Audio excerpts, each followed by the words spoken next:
네, 어제 진주의 한 아파트에서 끔찍한 범죄가 일어났습니다. 조현병을 앓았던 것으로 알려진 40대 남성이 아파트에 불을 지르고 대피하는 주민들에게 흉기를 마구잡이로 휘두른 사건이죠. 무려 5명이 숨지고 13명이 다쳤습니다.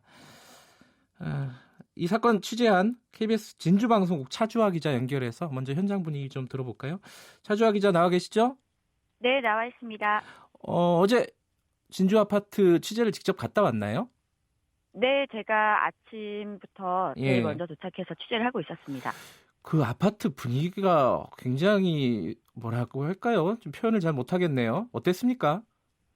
네, 방화 살인 사건이 났던 경남 진주시 가자동의 아파트는 온종일 그야말로 참담한 분위기였습니다. 네. 현장에서 만났던 주민들마다 두려움을 호소했고요. 예. 당시 사건을 직접 겪었던 주민들은 일상생활을 하기도 힘들다고 호소를 했습니다. 네. 또 하루아침에 소중한 가족을 잃었던 유족들은 온종일 비통에 잠겨서 통곡을 멈추지 못했고요. 네. 어제 새벽 사건을 겪었지만 다행히 다치지 않은 일부 주민들은 네. 집에 돌아온 자녀들이 울먹이면서 등교하는 것도 힘들어했다고 말하기도 했습니다. 네. 대체로 주변 주민들이 참혹한 사건에서 충격에서 벗어나지 못하는 모습이었습니다. 일단 뭐 궁금한 건요. 5명이 숨졌는데 지금 13명이 다친 걸로 나오지 않습니까? 이게 이제 칼로 다친 사람들이 흉기로 다친 사람들도 있고 그리고 연기나 이게 불 때문에 다친 분들도 있는 것 같은데 혹시 중상자나 좀 위태로우신 분들은 없나요? 네, 현재는 사상자 18명 가운데 3명이 중상인 상황이고요. 예. 이 중상자들은 모두 화재 때문이 아니라 흉기에 아하, 찔려서 그렇군요. 중상인 분들입니다. 현재 추가 사망 가능성이 있어서 굉장히 좀 위태로운 상황입니다. 그렇습니까? 예. 이 보니까요, 이 할머니하고 어린 초등학생이 같이 다친 분들이 있더라고요. 이분들은 어떻습니까? 아, 네, 현재 12살 금모양과 할머니가 예. 함께 변고를 당한 것으로 알려졌는데 네. 사실 이 가족은 일가족 가운데 총 4명이 이번 사건으로 다치거나 숨졌습니다. 온 가족이 그렇게 된 거네요. 온 가족은 아니고 일가족 한 6명 가운데 4명인 아하, 것으로 예, 알려져 있고요. 예. 네, 금양이 피해자 가운데 가장 어린 나이고 예. 금양 같은 경우 불이 나자 대피하려고 4층에서 3층으로 내려가다가 피의자에게 붙잡힌 것으로 추정이 되고요. 네. 또 금양의 어머니가 딸을 지키려다가 중상을 입은 것으로 알려졌습니다. 또 아래층에 살던 금양의 친할머니가 현장에서 참혹하게 숨진 것으로 보이고 정확한 경위는 아직까지 조사 중입니다. 또 지금 피의자는요, 경찰에서 계속 횡설수설한다 이런 보도는 봤는데 지금은 뭐라고 하고 있습니까? 범행 동기나 이런 부분에 대해서? 제일 처음 피의자가 경찰에 붙잡혔을 때는 네. 임금체불 때문에 범행을 저질렀다고 얘기를 했지만 예. 조사 결과 그 부분은 사실이 아닌 것으로 아하. 드러났고요. 예. 그리고 최초에 붙잡혔을 때만 임금체불에 대해서 이야기했고 그 다음부터는 관련 내용을 말하지 않고 네. 범행 동기는 굉장히 횡설수설함을 말하지 않고 있고요. 예. 다만 본인이 범행을 저질렀다. 이 점은 시인을 하고 있지만 이 정확한 사건 경위나 범행의 동선 또 범행의 동기 이런 부분을 이야기를 하지 않으면서 다시는 해치려는 세력이 있다. 이런 식으로 횡설수설하고 있어서 굉장히 그 조사에 난항을 겪고 있습니다. 경찰이 지금 좀 뭐랄까요? 어려운 상황에 빠졌어요. 왜냐하면 그동안 7번이나 신고가 있었는데 제대로 처리를 안 했다. 이런 좀 여론이 있지 않습니까? 경찰 수사는 지금 어떻게 잘 진행이 되고 있나요? 현재 경남지방경찰청은 진주경찰서장을 중심으로 네. 특별수사단을 꾸려서 형사팀 39명 전원을 투입했고요. 네. 그리고 안 씨에 대해서는 현재 안 씨가 제대로 범행 동기를 진술하지 않기 때문에 프로파일러들을 투입을 해서 정확한 심리 상태 분석이라든지 사건 경위를 조사를 하고 있는 상황입니다. 네, 현재 관건이 이번 사건이 계획적인 범행이냐 아니면 우발적인 그런 범행이냐인데요. 근데 안 씨 같은 경우에 범행 전에 휘발유를 주방에 뿌린 다음에 자신의 집에 방화를 했고요. 그다음에 4층 자택에서 불을 낸 뒤에 2, 3층 계단으로 내려와서 흉기를 2자루나 들고 서 있었습니다. 이 장소가 이 아파트의 하나뿐인 대피로였기 때문에 이 불을 피해 대피하려던 주민들을 마주칠 장소를 고른 것으로 보이고요. 그래서 이 휘발유와 흉기를 범행을 위해 미리 준비했느냐 이 여부를 밝히는 게 중요합니다. 알겠습니다. 오늘 말씀 감사하고요. 계속 취재해 주시기 바랍니다. 고맙습니다. 네, 감사합니다. KBS 진주방송국 차주아 기자였고요. 그럼 이어서 경기대 범죄심리학과 이수정 교수와 함께 사건 좀 자세히 분석해 보도록 하겠습니다. 이수정 교수님 나와 계시죠? 네, 안녕하세요. 네. 제일 먼저 묻고 싶은 게요. 이거를 지금 언론에서 상당 부분 묻지마 범죄라고 이름을 좀 붙이고 있더라고요. 네. 이렇게 붙이는 게 맞나요? 어떻습니까? 그러니까 무슨 죄명이나 공식적인 용어는 아닌데요. 예. 피해자와 가해자가 특별한 무슨 원원 관계나 분명한 동기가 없이 네. 무차별적으로 이제 사람들을 공격한다 하여 일설 붙여진 가명이라고 예. 보이고요. 예. 편의에 의해 가지고. 예. 그런데 이제 그 내용의 특성은 묻지마이기 때문에 동기도 불분명하고 네. 피해자도 불분명하고 이렇다 이런 특성을 반영하는 용어죠. 예. 지금 가장 그 쟁점 중에 하나가 이게 계획적인 범죄였느냐 아니면 우발적인 범죄였느냐. 더군다나 이 피의자가 조현병을 앓고 있었다는 사실이 좀 드러나면서요. 이 부분이 말들이 많습니다. 교수님께서는 어떻게 보시나요? 조현병을 앓고 있다고 예. 전혀 계획적인 행위를 못하는 건 아닙니다. 아하. 24시간 동안 양성 증상이 있는 사람들은 거의 없거든요. 그러다 네. 보니까 일상생활을 하는데 크게 지장이 없는 사람들도 많이 있고요. 네. 예, 더군다나 조현병 환자들이 모두 위험한 것은 아닙니다. 네. 그런데 지금 이 사람처럼 네. 이제 정신병력이 있는데 병원을 퇴원한 이후에 지난 3년 동안 전혀 지금 관리를 못 받았고요. 네. 예, 지역사회 정신보건센터도 이 사람의 존재를 전혀 알지를 못했었고, 네. 그러다 보니까 가족들이 이제 관리를 해야 되는데 가족들도 감당이 안 돼가지고 집을 다 나갔다는 거잖아요. 네. 그런 상황이 되면 본인이 아프다는 걸 인정하지 않는 데다가 돌봐주는 사람이 없으니까 네. 정신병 약물을 복용을 안 하게 돼요. 그러면 증상이 이제 심각하게 빠른 속도로 진행이 됩니다. 네. 그 결과 아마도 여학생, 10대였던 여자아이를 쫓아다녔던 것 같고요. 예. 그래서 그 집에서 이제 CCTV를 자비로 붙일 정도로 이 네. 스토킹이 꽤 진행이 많이 된 것 같고요. 예. 그러다 보니까 지금 피해자 중에 지금 이 10대 여자아이의 가족들, 그리고는 초등학생 여자아이의 가족들이 지금 4명이나 인명피해를 당할 정도로 네. 어떤 집착을 했던 대상자가 분명하고 그들에게 이제 해코지를 할 의지가 분명해 보였던 행위다. 이렇게 이제 봐야 되는 거죠. 왜냐하면 사실은 불을 지르고 사람들이 쫓아나가는 통로를 지키고 있었거든요. 네. 그리고는 남자들도 있었는데 남자들은 크게 해코지를 안 하고 지금 여자들을 주로 이제 공격을 한 걸 보면 네. 그러면 아마 피해자의 대상군이 이제 특정이 돼 있다 이렇게 볼 수밖에 없어가지고 그런 종류의 이제 행위를 뭐라고 부르냐 고의적인 살인은 틀림이 없어 보이고요. 네. 그런데 이제 사리 분별력도 그렇게 보면 있었다고 봐야 되는 거고 의사결정 능력도 꽤 선별했으니까 있었다고 볼 수밖에 없어가지고 네.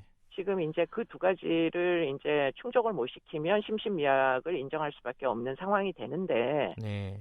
지금 이제 그 요건들은 지금 충족을 안 시키면 이런 피해가 애당초에 발생하기가 어려웠겠죠. 네. 그러면은 관리의 문제는 잠시 후에 여쭤보고요. 그러면 이게 재판을 받게 되면은 아까 말씀하신 심신미약이 인정이 안 될 가능성도 있겠네요. 네, 그러니까 조현병이 있다고만 충분한 조건이 되는 건 아닙니다. 조현병이 있으면 무조건 심신미약이다. 네. 이거는 이거는 성립하지 않는 공식이고요. 네. 재판부에서 지금 이 범행의 이제 과정을 다 분석을 할 겁니다. 어느 네. 정도의 살인의 의도, 그러니까 예. 고의가 중요한 거잖아요. 네. 그렇기 때문에 고의가 있었는지, 그 고의를 집행하기 위해서 얼만큼 이제 체계적인 행위를 했는지 이런 것들을 다 판단을 해가지고 결과적으로 이제 심신미약이냐 아니냐 이거는 재판부가 판정하는 거니까 네. 현재로서는 분명하게 이렇다 아니다 이렇게 단정하기는 어렵습니다. 그렇다면요. 이게 흔히들 얘기하는 사이코패스 여기에 해당된다고 보면 될까요? 어떻습니까? 그러니까 조현병이 있다고 성격장애 그건 성격장애거든요. 아, 사이코패스는요? 네. 예. 그렇기 때문에 조현병, 정신병이 있으면서 성격장애가 있는 사람도 있습니다. 네. 그런데 이제 조현병 중에 이 사람이 가진 편집성 이제 조현병이라는 그 진단 명칭 예. 중에 특히 뭐 피해망상이 있어가지고 네. 반사회적 행위를 상습적으로 한 사람들은 성격장애도 함께 가지고 있는 사람들이 있어요. 예. 근데 이 사람 같은 경우에 과거에도 2010년도에도 폭행 전과가 있고요. 네. 그리고는 이제 이웃들을 괴롭히면서 재활센터, 그 지역에 있는 재활센터에 직원을 또 폭행을 해가지고 벌금형 받았던 것도 있거든요. 최근에. 예. 그리고는 이제 가족도 같이 못 살았던 이유도 그게 아마 폭력성하고 연관성이 있을 개연성이 굉장히 높아요. 그렇다면 이 폭력성의 문제를 상습적으로 안고 있는 사람이라고 보면 네. 상당히 성격적인 문제도 있지 않을까 이렇게 추정을 해볼 수가 있는 거죠. 배제할 수는 없다 이런 그렇죠. 말씀이시네요. 예. 관리 문제를 좀 여쭤봐야 되는데 지금 경찰이 일단 제일 첫 번째로 도마 위에 올랐습니다. 7번이나 신고가 있었다고 하는데 근데 경찰 입장은 이래요. 이 체포하거나 이럴 정도의 문제가 아니었다. 사소한 시비였다.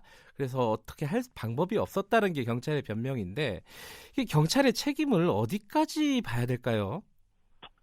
어려웠을 수 있습니다. 그러니까 네. 뭐 우범자 관리 제도라는 게 있기는 한데 네.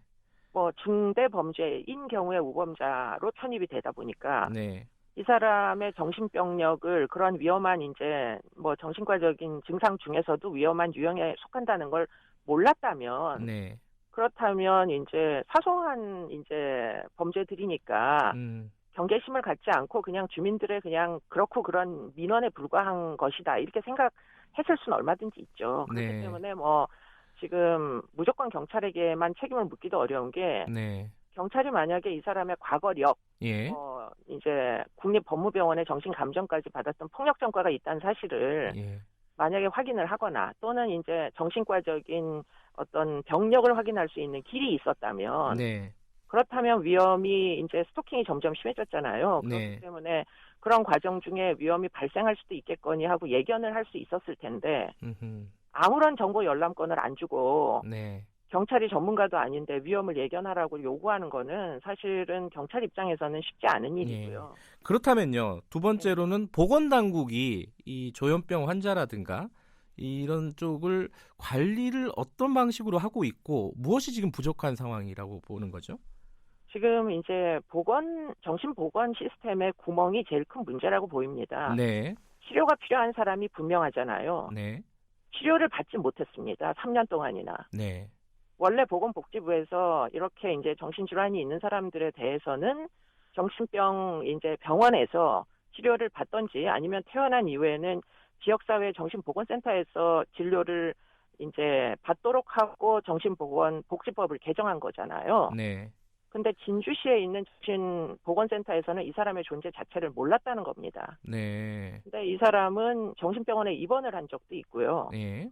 뭐 아까도 말씀드린 대로 이제 뭐 법무병원 치료감호소에 이제 입원을 했던 적도 있는데 어찌하여 지역사회 정신보건센터는 이런 사람의 존재가 뭐 지역사회에서 위험을 계속 뭐 유발을 하는지를 파악조차 못했느냐 이런 부분을 사실은 앞으로는 이 총체적인 재정비를 안 하면은 지금 이제 전달 체계 이 사람의 문제를 알고 치료를 요청하거나 함에 있어서 뭐 이 사람은 이제 만약에 치료를 거부하면 위험한 사람이고 전과가 있잖아요. 네.